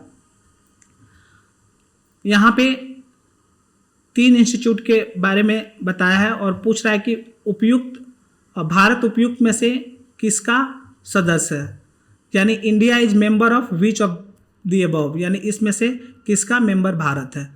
यानी Asian infrastructure investment bank, missile technology control region और संघाई कोऑपरेशन ऑर्गेनाइजेशन। ठीक है, तो देखिए इसका ऑप्शन जो डी है ये करेक्ट हो जाता है, यानी भारत इन तीनों का मेंबर है। आइए नेक्स्ट क्वेश्चन देख लेते हैं। क्वेश्चन नंबर 67 में क्या बोल रहा है। देखिए यहाँ पे स्टेटमेंट दिया हुआ है, 5 स्टेटमेंट दिया और पूछ रहा है कि कौन से सही है। आप इसे आराम से पढ़ सकते हैं। देखिए करेक्ट आंसर इसका हो जाएगा सी नंबर जो स्टेटमेंट है ये सही है।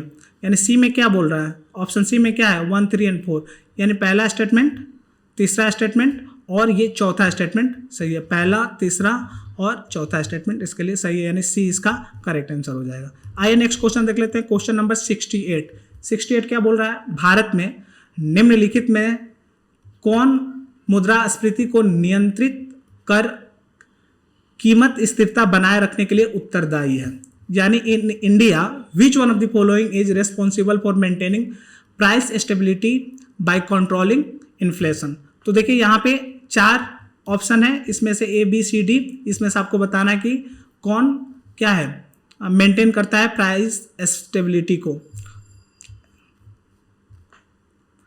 तो देखिए ऑप्शन डी जो है reserve bank of India, RBI, भारतीय रिजर्व बैंक, ये इसे कंट्रोल करता है, यानी ऑप्शन डी करेक्ट है यहाँ पे। आइए नेक्स्ट क्वेश्चन देख लेते हैं। क्वेश्चन 69 नॉन फंजाइल टोकन से रिलेटेड है, एनएफटीज के संदर्भ में यहाँ पे 3 स्टेटमेंट दिए हुए हैं और पूछ रहा है कि कौन सा स्टेटमेंट इसके लिए करेक्ट है, यानी करेक्ट स्टेटमेंट को चूज करना है। तो देखिए ये तीनों स्टेटमेंट सही है, पहला, दूसरा और तीसरा। ठीक है, तो तीनों स्टेटमेंट यहाँ पे सही हो जाते हैं, यानी इसका ऑप्शन डी आंसर होगा। आइए नेक्स्ट क्वेश्चन देख लेते हैं। क्वेश्चन 70 में क्या बोल रहा है। निम्नलिखित युग्मों पर विचार कीजिए, यानी इधर दे दिया है जलाशय, रिजर्वर और यहाँ पे ये राज दे दिया है, स्टेट दे दिया है। तो घाट प्रभा कहाँ है, तो इसका तेलंगाना ऑप्शन दिया जो गलत है, कर्नाटका होगा। दूसरा है गांधी सागर, ये कहाँ है, मध्य प्रदेश में, ये वाला ऑप्शन करेक्ट है। तीसरा है इंदिरा सागर, आंध्र प्रदेश बोल रहा है, जो आंध्र प्रदेश नहीं होगा, क्या होगा, एमपी होगा, मध्य प्रदेश होगा। और चौथा है मैथुन, ये कहाँ है, मैथुन छत्तीसगढ़ में, तो छत्तीसगढ़ ये नहीं होगा, या इसका होगा झारखंड। ठीक है, तो इसके कितने स्टेटमेंट सही हो जाते हैं, केवल दूसरा। जबकि क्वेश्चन क्या बोल रहा है, not correctly matched. How many pair given above are not correctly matched. युग सुमेलित नहीं है, नहीं पे ध्यान देना है। ठीक है, तो कितने सुमेलित नहीं है, 1, 2 और 3, यानी 3 पेयर सुमेलित नहीं है, तो इसका ऑप्शन क्या हो जाएगा, सी, ओनली 3 पेयर्स, केवल 3 युग्म। ठीक है, आइए नेक्स्ट क्वेश्चन देख लेते हैं। 71 number question. In India which one of the following complies information on industrial disputes, closures, retrenchment and layoffs in factories employ workers. यानी भारत में निम्नलिखित में कौन एक उन फैक्ट्रियों में जिनमें कामगार नियुक्त हैं, औद्योगिक विवादों, समापनों, छटनी और कामबंदी के विषय में सूचनाओं को संकलित करता है। यानी ये क्वेश्चन है और आपके यहाँ पे 4 इंस्टीट्यूशन के नाम दिए गए हैं। करेक्ट पूछ रहा है कि कौन इसमें से सही है। तो देखिए जो सी ऑप्शन है इसके लिए सही हो जाता है। सी में क्या है, सी में लेबर ब्यूरो यानी श्रम ब्यूरो है, ये इसके लिए करेक्ट हो जाता है। आइए नेक्स्ट क्वेश्चन देखते हैं। क्वेश्चन नंबर 72 यानी 72 नंबर। भारत में कोयला नियंत्रक संगठन यानी कोल कंट्रोलर ऑर्गेनाइजेशन यानी सीसीओ की क्या भूमिका है। यहाँ पे 4 स्टेटमेंट दिया हुआ है, आपको क्या भूमिका है इसमें से बताना है। नीचे बोल रहा है कि नीचे दिए गए कोड का प्रयोग कर सही उत्तर चुनिए, यानी select the right answer using the code given below. तो देखिए इसका जो बी ऑप्शन है ये करेक्ट हो जाता है, नहीं इसका जो ए ऑप्शन है ये करेक्ट हो जाता है। और ये में क्या बोल रहा है 1, 2 एंड 3, यानी पहला, दूसरा और तीसरा जो स्टेटमेंट है सीसीओ के भूमिका के लिए, यानी कोल कंट्रोलर ऑर्गेनाइजेशन की भूमिका के लिए ये तीनों करेक्ट हैं। आइए नेक्स्ट क्वेश्चन देख लेते हैं। क्वेश्चन नंबर 73 यानी 73वां क्वेश्चन।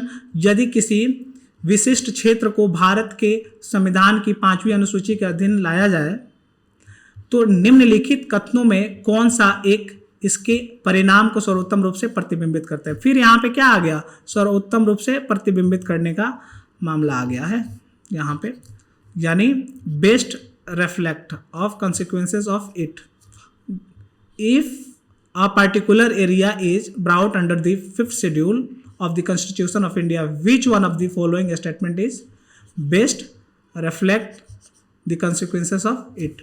तो देखिए यहाँ पे 4 स्टेटमेंट दिए गए हैं और इसका जो पहला स्टेटमेंट है वही करेक्ट हो जाता है। और पहला स्टेटमेंट क्या है जो करेक्ट है, this would prevent the transfer of land of tribal people to non tribal people, यानी इससे जनजातीय लोगों की जमीनें गैर जनजातीय लोगों को अंतरित करने पर रोक लगेगी। आइए नेक्स्ट क्वेश्चन देख लेते हैं। क्वेश्चन नंबर 74 क्वेश्चन क्या बोल रहा है यहाँ पे, निम्नलिखित कथनों पर विचार कीजिए, यानी 2 स्टेटमेंट दिया हुआ है पहला और दूसरा, और इसमें बोल रहा है कि इसमें से कौन से सही हैं। तो देखिए दोनों स्टेटमेंट को आप आराम से पढ़ सकते हैं वीडियो को पॉज करके। देखिए इसका करेक्ट आंसर हो जाएगा बी, यानी जो दूसरा स्टेटमेंट है वो सही है, यानी राष्ट्रीय नगर कार्य संस्थान भारत सरकार में आवासन एवं शहरी कार्य मंत्रालय का शीर्षस्थ निकाय है और यह शहरी भारत की चुनौतियों का समाधान करने के लिए नवप्रवर्तक हल उपलब्ध कराता है। The national institute of urban affair is an apex body of the ministry of housing. Apex का मतलब यहाँ पे क्या हो जाएगा, यानी शीर्षस्थ। And urban affair in government of India and provides innovative solution to address the challenges of urban India. आइए नेक्स्ट क्वेश्चन देख लेते हैं। क्वेश्चन नंबर 75 नंबर क्वेश्चन को देखते हैं। इसमें क्या बोल रहा है, which one of the following has been constituted under the environment protection act 1986, यानी 1986 के अधीन गठित किया गया था। ठीक है, कौन सा इसमें से। तो देखिए इसका करेक्ट आंसर क्या हो जाएगा, इसका करेक्ट आंसर हो जाएगा सी, यानी केंद्रीय भूजल प्राधिकरण, यानी सेंट्रल ग्राउंड वाटर अथॉरिटी। ठीक है, आइए नेक्स्ट क्वेश्चन देख लेते हैं। क्वेश्चन नंबर 76 इसमें क्या बोल रहा है कि with reference to United Nation credential committee consider the following statement, संयुक्त राष्ट्र प्रत्याय समिति यूनाइटेड नेशन क्रेडेंशियल कमिटी के संदर्भ में यहाँ पे 3 स्टेटमेंट दिए हुए हैं और इसमें से पूछा है कि कौन सा स्टेटमेंट सही है। तो देखिए इसका करेक्ट आंसर हो जाएगा ऑप्शन ए, यानी केवल 3, यानी तीसरा जो स्टेटमेंट है इसके लिए करेक्ट होगा। आइए नेक्स्ट क्वेश्चन देख लेते हैं। क्वेश्चन नंबर 77 में ध्रुवीय कोड यानी पोलर कोड के बारे में क्वेश्चन पूछ रहा है। फिर यहाँ पे आ गया कि यहाँ पे आपको फिर से बताना है कि कौन सा स्टेटमेंट सर्वोत्तम वर्णन करता है, यानी स्टेटमेंट बेस्ट डिस्क्राइब किसको, पोलर कोड को। तो देखिए यहाँ पे 4 ऑप्शन दिए हुए हैं, आराम से इसे पढ़ सकते हैं आप वीडियो पॉज करके।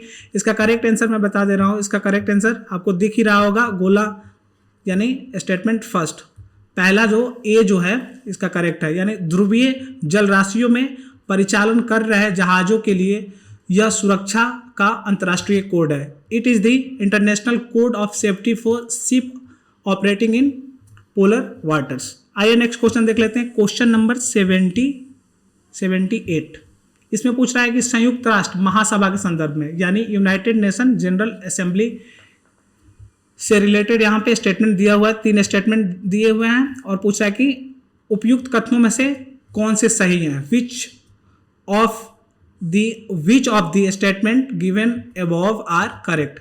तो इसका ऑप्शन जो डी है ये करेक्ट हो जाता है, यानी तीनों स्टेटमेंट जो हैं 1 2 3 तीनों करेक्ट हैं, यानी यूनाइटेड नेशन जनरल असेंबली के बारे में ये तीनों स्टेटमेंट यहाँ पे करेक्ट है। स्टेटमेंट क्या है आप वीडियो पॉज करके आराम से पढ़ सकते हैं। आइए नेक्स्ट क्वेश्चन देख लेते हैं, क्वेश्चन नंबर 79 में क्या है, 79 में क्वेश्चन क्या है, with reference to tea board in India consider the following statement. Bharat के चाय बोर्ड के संदर्भ में जो कथन है उसको देखना है, उसको कंसिडर करना है, ठीक है, विचार कीजिए।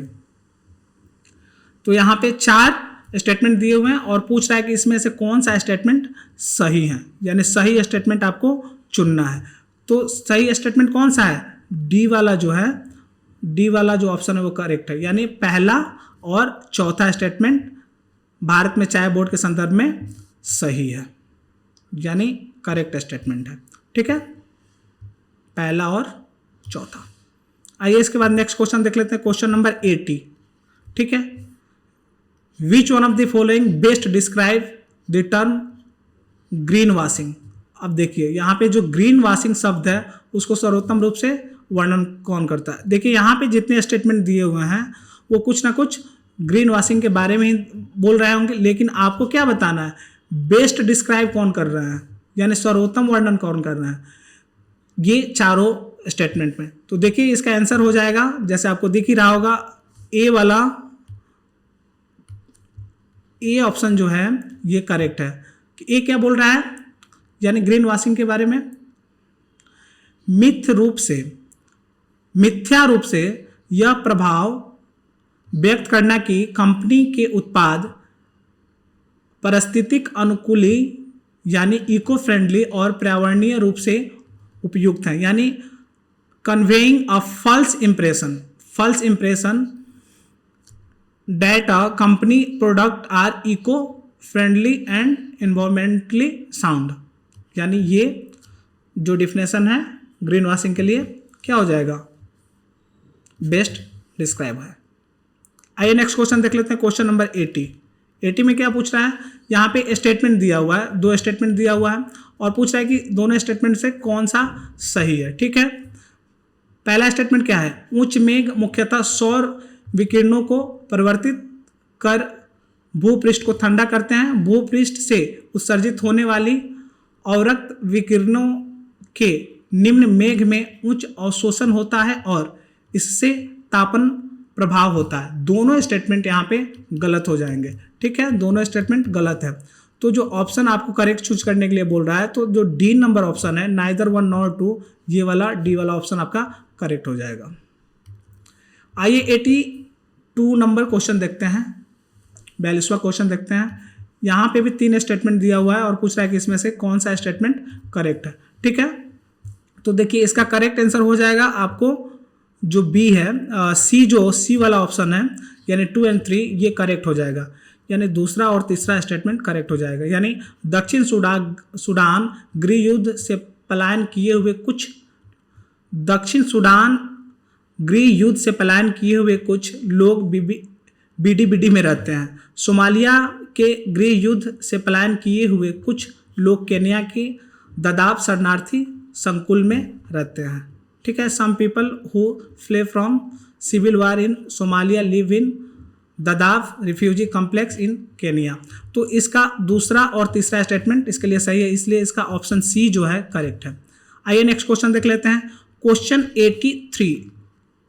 क्वेश्चन नंबर 83 को देखते हैं। 83 में क्या हुआ है, यहाँ पे कुछ देश के नाम दिए हुए हैं, 5 देश के नाम दिए हुए हैं और नीचे पूछ रहा है which of the following are member of organisation of Turkey states, यानी तुर्की राज्य के संगठन के सदस्य कौन कौन है। इसमें से ऑप्शन आपके यहाँ पे ABCD 4 ऑप्शन है, इसमें से एक आपको चूज करना है। तो देखिए इसका करेक्ट आंसर क्या हो जाएगा, इसका करेक्ट आंसर हो जाएगा ऑप्शन जो सी दिया हुआ है वो, यानी 2 और 5। यानी दूसरा क्या है अजरबैजान और 5वां क्या है उज्बेकिस्तान, यानी ये करेक्ट आंसर हो जाएंगे इसके लिए। आइए नेक्स्ट क्वेश्चन देख लेते हैं, क्वेश्चन नंबर 84 में क्या बोल रहा है, कंसीडर द फॉलोइंग स्टेटमेंट, यानी निम्नलिखित कथनों पे विचार करना है और 3 स्टेटमेंट यहाँ पे दिया हुआ है और यहाँ पे तीनों स्टेटमेंट पढ़ने के बाद उपयुक्त कथनों में से कौन सा सही है, which of the statement given above is are correct, आपको करेक्ट चूज करना है। तो देखिए इसका जो बी ऑप्शन होगा ये करेक्ट है, यानी केवल 2। इसको थोड़ा सा डिटेल में यहाँ पे मैंने लिख रखा है, इसको थोड़ा समझ लेते हैं। पहला स्टेटमेंट है कि गुजरात में भारत का विशालतम सौर पार्क है। Gujarat has the largest solar park in India, तो गुजरात नहीं होगा, ये राजस्थान में है, ठीक है। दूसरा स्टेटमेंट है कि Kerala has a fully solar powered international airport, यानी केरल में पूर्णतः सौर शक्तिकृत अंतर्राष्ट्रीय हवाई अड्डा है, ये दूसरा स्टेटमेंट आपका सही हो जाता है। और तीसरा स्टेटमेंट है Goa has the largest floating solar photovoltaic project in India, यानी गोवा में भारत की विशालतम तैरती हुई सौर प्रकाश वोल्टीय परियोजना है। ये भी जो स्टेटमेंट है तीसरा, ये गलत हो जाएगा। क्यों गलत हो जाएगा? कि ये गोवा में नहीं है, ये कहाँ है आपका एपी में, यानी आंध्र प्रदेश में है, ठीक है। आइए नेक्स्ट क्वेश्चन देख लेते हैं। क्वेश्चन नंबर 84 के बाद क्या आ जाता है 85। यहाँ पे क्या पूछ रहा है, इसे पढ़ लेते हैं एक बार। With reference to the United Nation convention on the law of sea, यानी समुद्री कानून पर अंतर्राष्ट्रीय संयुक्त राष्ट्र अभिसार, यानी समुद्री कानून पर संयुक्त राष्ट्र अभिसार यानी यूनाइटेड नेशन कन्वेंशन, ठीक है, के संदर्भ में 3 ऑप्शन दिए हुए हैं, 3 स्टेटमेंट दिए हुए हैं, और 3 स्टेटमेंट को पढ़ने के बाद आपको इसमें से नीचे दिए गए जो स्टेटमेंट हैं, ऊपर दिए गए जो स्टेटमेंट है उसमें से नीचे 4 ऑप्शन दिए हैं, इसमें से आपको एक करेक्ट चूज करना है, यानी उपयुक्त कथनों में से कौन से सही हैं, इसमें से आपको एक बताना है, ठीक है। तो देखिए ये तीनों जो स्टेटमेंट है ये अपने आप में करेक्ट है, यानी तीनों स्टेटमेंट इस मामले में सही है। पहला स्टेटमेंट, दूसरा और तीसरा तीनों स्टेटमेंट सही है, यानी डी वाला ऑप्शन 1, 2 एंड 3 ये करेक्ट है, डी। यानी क्या बोल रहा है, यानी with reference to United Nation convention on the law of sea के बारे में क्या क्या स्टेटमेंट है जो सही है, इसको एक बार पढ़ लेते हैं, ठीक है। देखिए, किसी तटीय राज्य को अपने प्रादेशिक समुद्र की चौड़ाई को आधार रेखा से मापित 12 समुद्री मील से अनधिक सीमा तक अभिसमय के अनुरूप सुस्थापित करने का अधिकार है। दूसरा स्टेटमेंट है सभी राज्यों के, चाहे वे तटीय हो या भूमध्य भाग के हो, जहाज़ों को प्रादेशिक समुद्र से होकर बिना रोक टोक यात्रा का अधिकार है। और तीसरा स्टेटमेंट क्या है? तीसरा स्टेटमेंट है अनन्य आर्थिक क्षेत्र यानी एक्सक्लूसिव इकोनॉमिक जोन विस्तार उस आधार रेखा से 200 समुद्री मील से अधिक नहीं होगा जहां से प्रादेशिक समुद्र की चौड़ाई मापी जाती है, यानी the exclusive economic zone shall not extended beyond 200 nautical mile from the baseline from which the breadth of the territorial sea is measured। यानी तीनों स्टेटमेंट इसके सही है, यानी ऑप्शन इसका डी है करेक्ट ऑप्शन। आइए 86 नंबर क्वेश्चन देख लेते हैं। 86 नंबर क्वेश्चन क्या बोल रहा है कि which one of the following statement best reflect, फिर यहाँ पे बेस्ट रिफ्लेक्ट के बारे में पूछ रहा है, यानी सर्वोत्तम रूप से प्रतिबिंबित का मामला यहाँ पे फिर से आ गया कि निम्नलिखित कथनों में से कौन सा एक कभी कभी समाचारों में उल्लेखित सेकाकू द्वीप की विवाद को सर्वोत्तम रूप से प्रतिबिंबित करता है। तो देखिए इसका करेक्ट आंसर हो जाएगा, जब आप ये चारों स्टेटमेंट पढ़िएगा तो आपको पता चलेगा कि चौथा जो इसका जो बी ऑप्शन है ये यहाँ पे करेक्ट हो जाता है, ये वाला, ये चीन जापान वाला। देखिए यहाँ पे क्या लिख रहा है, चीन और जापान के बीच पूर्वी चीन सागर में इन द्वीपों के विषय में समुद्री विवाद होता रहता है, यानी China and Japan engage in maritime dispute over this island in East China Sea, यानी पूर्वी चीन सागर में। मैप में भी आराम से आप देख सकते हैं इसके बारे में। चलिए नेक्स्ट क्वेश्चन देख लेते हैं, क्वेश्चन नंबर 87। यहाँ पे कंट्री और हाल ही में समाचार में होने का महत्वपूर्ण कारण, यानी country important reason for being in the news recently. यहाँ पे कंट्री का नाम दिया हुआ है और क्यों न्यूज में था उसका कारण यहाँ पे दिया हुआ है, और नीचे पूछ रहा है कि how many pair given above are correctly match, यानी उपयुक्त युग्मों में से कितने सही सुमेलित हैं, ये आपको बताना है। तो देखिए पहला जो स्टेटमेंट है ये गलत होता है, जो चार्ट के बारे में बोल रहा है, यानी चार्ट चीन द्वारा अस्थायी सैन्य बेस की स्थापना, ये चार्ट नहीं है, ये जिबूटी है। ठीक है, नेक्स्ट है गिनी, यानी गिनिया के बारे में है कि सेना द्वारा संविधान और सरकार का निलंबन। ठीक है, suspension of constitution and government by military, ये वाला स्टेटमेंट सही है।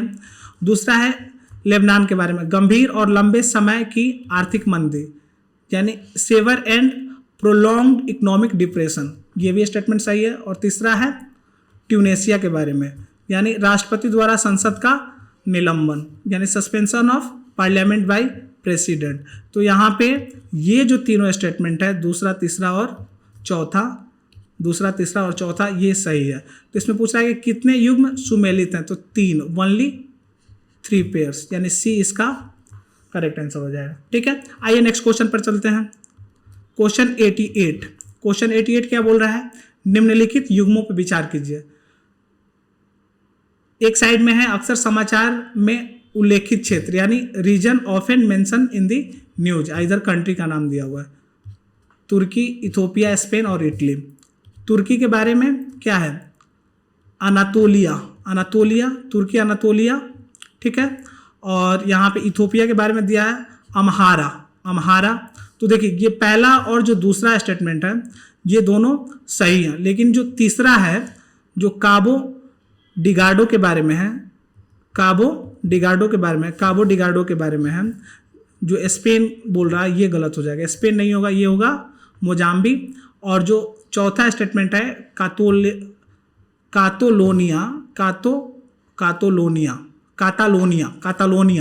इटली नहीं होगा, इसका होगा स्पेन। ठीक है, तो देखिए 2 जो पेयर है यहाँ पे सही है। ठीक है, तो इसका how many pair given above are correctly match, यानी उपयुक्त युग्मों से कितने सुमेलित हैं, तो बी जो इसका ऑप्शन है ये सही हो जाएगा, केवल 2 युग्म, ओनली 2 पेयर्स।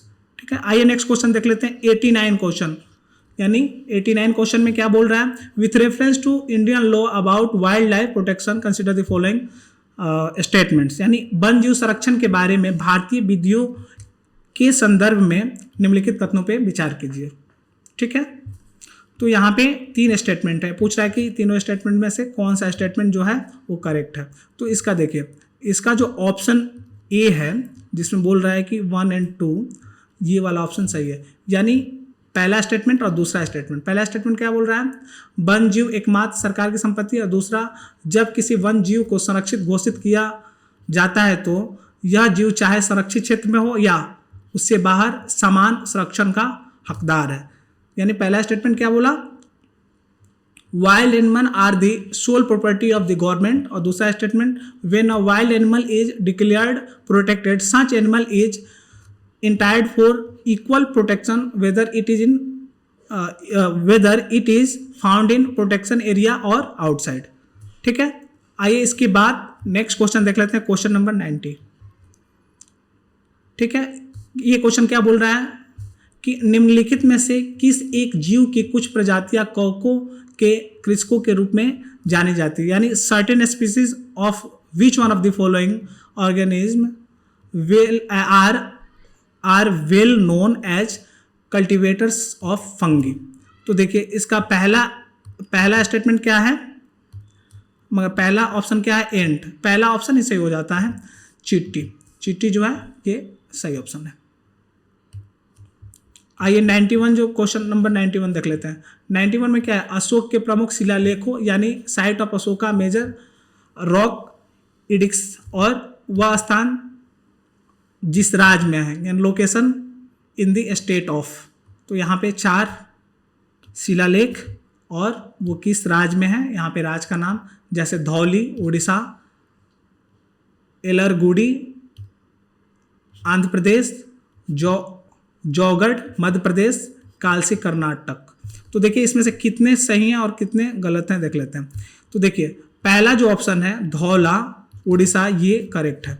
ठीक है, दूसरा जो है एरगुडी आंध्र प्रदेश, ये भी करेक्ट है, यानी 2 पेयर तो करेक्ट हो ही गए। और तीसरा जो है जौगढ़, ये मध्य प्रदेश में नहीं है, ये कहाँ है, उड़ीसा में है।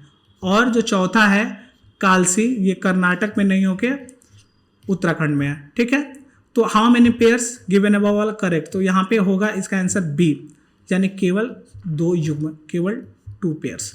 ठीक है, आइए नेक्स्ट क्वेश्चन देख लेते हैं। क्वेश्चन नंबर 92 में क्या बोल रहा है, निम्नलिखित युग्मों पे विचार कीजिए। एक तरफ दे दिया है राजा, दूसरी तरफ राजवंश, किंग एंड डायनेस्टी। ठीक है, पहला है नानुक चंदेल, दूसरा है जय शक्ति परमार, और तीसरा है नागभट्ट द्वितीय, गुर्जर प्रतिहार और भोज राष्ट्रकूट। तो देखिए इसमें जो ये दूसरा और तीसरा स्टेटमेंट है ये सही है और बाकी दोनों गलत है, यानी दूसरा और तीसरा स्टेटमेंट सही है, ये वाला सही है। तो इसका ऑप्शन क्या हो जाएगा, बी, ओनली 2 पेयर्स, केवल 2 युग्म। ठीक है, आइए नेक्स्ट क्वेश्चन देख लेते हैं। क्वेश्चन नंबर 93, इसमें क्या बोल रहा है, which one of the following statement about Sangam literature in ancient south India is correct, यानी भारतीय दक्षिण भारत में, प्राचीन दक्षिण भारत में संगम साहित्य के बारे में निम्नलिखित कथनों में कौन सा एक सही है, यानी विच one of the following statement about Sangam literature in ancient south India is correct. 4 statement दिए हुए हैं, इसमें से कौन एक सही है वो बताना है। तो देखिए इसका करेक्ट ऑप्शन क्या हो जाएगा, आप लोग इसे पॉज करके एक बार अच्छा से पढ़ सकते हैं, गेस भी करिए। देखिए यहाँ पे मैंने ऑप्शन बी को घेर रखा है, यानी दूसरा जो ऑप्शन है ऑप्शन बी है, ये करेक्ट है, यानी वर्ण का सामाजिक वर्गीकरण संगम कवियों को ज्ञात था, यानी the social classification of varna was known to Sangam poets. आइए इसके बाद नेक्स्ट क्वेश्चन 94 नंबर क्वेश्चन को देख लेते हैं। किसके राजकाल में योग वशिष्ठ का निजामुद्दीन पानीपति द्वारा फारसी में अनुवाद किया गया था, यानी Yoga Vasistha was translated into Persian by Nizamuddin Panipati during the region of, यानी किसके रीजन में ये योग वशिष्ठ का, किसके राजकाल में योग वशिष्ठ का निजामुद्दीन पानीपति द्वारा फारसी यानी पार्सियन में ट्रांसलेट किया गया था। तो देखिए इसका करेक्ट आंसर क्या हो जाएगा, आपको दिख गया होगा, ए ऑप्शन इसका करेक्ट है, यानी अकबर के टाइम पे। आइए नेक्स्ट क्वेश्चन देख लेते हैं 95 नंबर क्वेश्चन, यानी हाल ही में हैदराबाद में भारत के प्रधानमंत्री द्वारा रामानुज की आसन मुद्रा में विश्व की दूसरी सबसे ऊंची मूर्ति का उद्घाटन किया गया था। ठीक है, निम्नलिखित कथनों में कौन सा एक रामानुज की शिक्षाओं को सही निरूपित करता है, यानी the world second tallest statue in sitting pose of Ramanuja was inaugurated by the Prime Minister of India at Hyderabad recently. Which one of the following statements correctly represent the teaching of Ramanuja? ठीक है, तो देखिए इसका correct answer मैंने पहले से घेरा लगा के रखा है, आप देख सकते हैं, इसका हो जाएगा ये जो ए नंबर है ये सही है, यानी मोक्ष प्राप्ति का सर्वोत्तम साधन भक्ति है। The best mean of solvation was devotion. ठीक है, आइए नेक्स्ट क्वेश्चन देख लेते हैं, क्वेश्चन नंबर 96। हाल ही में ये करंट अफेयर से रिलेटेड है। हाल ही में प्रधानमंत्री ने बेरावल में सोमनाथ मंदिर के निकट एक सर्किट हाउस का उद्घाटन किया। सोमनाथ मंदिर के बारे में निम्नलिखित कथनों में कौन से सही हैं, यानी the prime minister recently inaugurated the new circuit house near Somnath temple at Veraval. Which of the following statement are correct regarding Somnath temple, यानी यहाँ पे 3 स्टेटमेंट दिया हुआ है और इसमें से बोल रहा है कि कौन सा स्टेटमेंट सही है, यानी सही स्टेटमेंट को आपको करेक्ट आंसर को चुनना है, सेलेक्ट करना है। ठीक है, तो देखिए इसका जो आंसर होगा आपको दिख ही गया होगा यहाँ पे, इसका आंसर है ऑप्शन ए। क्या है ऑप्शन ए, यानी केवल 1 और 2। पहला यानी सोमनाथ मंदिर ज्योतिर्लिंग देव मंदिरों में से एक है। दूसरा अलबरूनी ने सोमनाथ मंदिर का वर्णन किया है, यानी Somnath temple is one of the Jyotirlinga shrine. और second is a description of Somnath temple was given by Alberuni. और तीसरा जो स्टेटमेंट है ये गलत हो जाता है, जो तीसरा स्टेटमेंट है ये गलत हो जाता है, क्योंकि यहाँ पे क्या डॉक्टर राधा कृष्णन दिया हुआ है, जबकि यहाँ पे होगा डॉक्टर राजेंद्र प्रसाद। अगर डॉक्टर राजेंद्र प्रसाद होता तो ये करेक्ट हो जाता। ठीक है, आइए नेक्स्ट क्वेश्चन देख लेते हैं। Question number 97। क्वेश्चन नंबर 97 ये क्या बोल रहा है कि which one of the following statement best describe the role of B cell and T cell in the human body, यानी निम्नलिखित कथनों में से कौन सा एक मानव शरीर में बी कोशिकाओं और टी कोशिकाओं की भूमिका का सर्वोत्तम वर्णन है। देखिए फिर से यहाँ पे क्या आ गया, क्या आ गया दोस्तों, सर्वोत्तम वर्णन, यानी क्या, बेस्ट डिस्क्राइब। यहाँ पे आपको 4 ऑप्शन है, इसमें से आपको बताना है। तो देखिए इसका करेक्ट आंसर हो जाएगा डी, यानी डी करेक्ट आंसर हो जाएगा।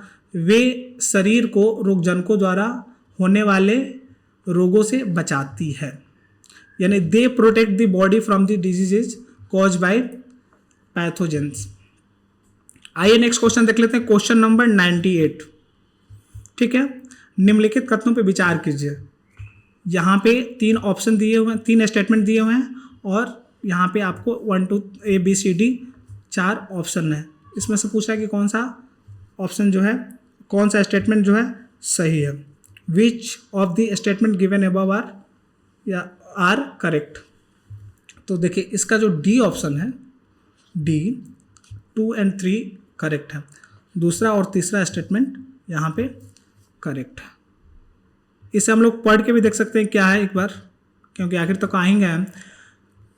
दूसरा स्टेटमेंट क्या बोल रहा है, nano particles of some metallic oxides are use in the manufacture of some cosmetic, ये वाला स्टेटमेंट सही है।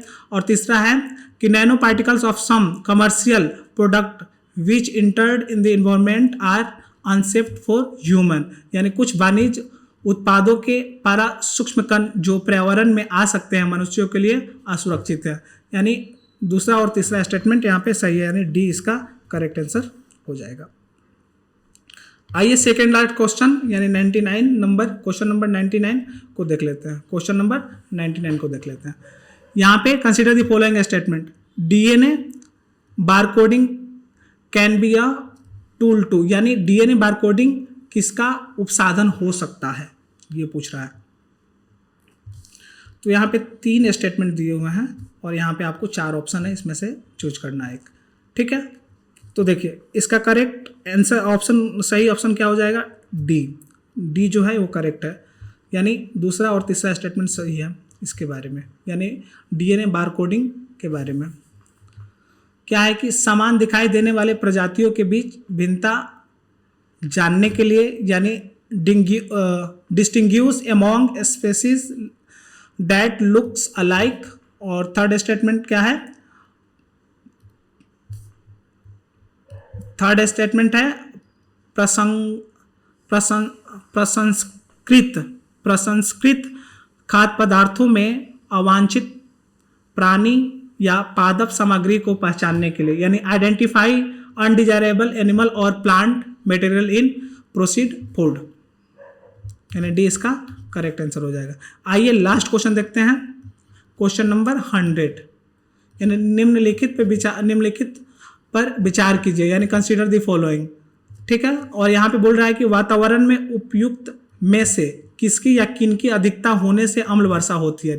Excess of which of the above in the environment is are causes या कॉजेज ऑफ एसिड रेन। तो देखिए इसका correct answer क्या हो जाएगा, करेक्ट ऑप्शन हो जाएगा आपका यहाँ पे बी। बी में क्या है, केवल 2 और 4, 2 और 4 ओनली, यानी नाइट्रोजन ऑक्साइड और सल्फर डाइऑक्साइड। नाइट्रोजन ऑक्साइड और सल्फर डाइऑक्साइड के एक्सेस हो जाने से क्या होता है, अम्ल वर्षा होती है। इसी के साथ आज का क्लास कंप्लीट हो जाता है। ठीक है, आप सभी का बहुत बहुत धन्यवाद आखिर तक वीडियो देखने के लिए। उम्मीद करते हैं ये वीडियो आपके लिए यूजफुल सिद्ध होगी। आपके अपकमिंग एग्जाम्स के लिए बेस्ट ऑफ लक। दोस्तों, आप अपने रचनात्मक टिप्पणियों, आलोचनाओं और सुझावों द्वारा हमारा अगला प्रयास बेहतर करने में मदद कर सकते हैं। कमेंट बॉक्स आप ही की प्रतीक्षा में खुला है। नमस्कार।